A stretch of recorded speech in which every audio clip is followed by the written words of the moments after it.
যে মূর্তিটা ১০০ বছর ধরে সিল করা ছিল হঠাৎ করে তার চোখ দুটো খুলে দিল। সেটি স্থির দৃষ্টিতে সামনে দাঁড়িয়ে থাকা লোকটির দিকে তাকিয়ে রইল। পর ধীরে ধীরে এক হাত তুলল। এই মুহূর্তে জ্যাক লক্ষ্য করলো মূর্তিটার মধ্যে কিছু একটা পরিবর্তন হয়েছে। তার চলনভঙ্গি অদ্ভুতভাবে কাঠিন্যপূর্ণ, যেন জ্যাককে কাছে ডেকে নিচ্ছে। সে ধীরে ধীরে মূর্তিটির দিকে এগিয়ে গেল, চোখ বড় করে তাকিয়ে তার প্রতিটি অংশ ভালোভাবে পর্যবেক্ষণ করলো। ঠিক তখনই সে একটা অদ্ভুত শব্দ শুনতে পেল। মূর্তির কবজি থেকে তরল কিছু বয়ে আসছে। জ্যাক হঠাৎ এক দুঃসাহসিক সিদ্ধান্ত নিল। সে এই তরল স্বাদ নিতে চায়। সে মূর্তির কবজি থেকে ঝরতে থাকা তরলটা ছেটে দেখলো। এক নিমিষে এক প্রবল তরল ঢেউ তার মুখের ভেতরে ঢুকে পড়লো।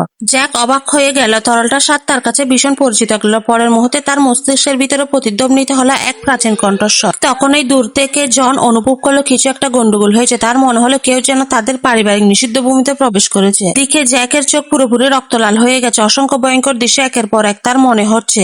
অপার সৌন্দর্যের নারী, যেখানে সে যেত জীবনের কোনো চিহ্ন থাকতো না। জন ছুটে এলো, কিন্তু তখন অনেক দেরি হয়ে গেছে। জ্যাক মাটিতে লুটিয়ে পড়ে আছে, নিস্তব্ধ, প্রাণহীন। জন তাড়াতাড়ি করে জ্যাককে নিয়ে আসলো এবং তাকে অনেক বকা দিল। জ্যাক যখন নিজের সেন্স ফিরে পেল, সে আবার সেই গোপন রাজ্যে ফিরে এলো, কিন্তু তখন মূর্তিটা গায়েব ছিল। সেটার কোনো চিহ্ন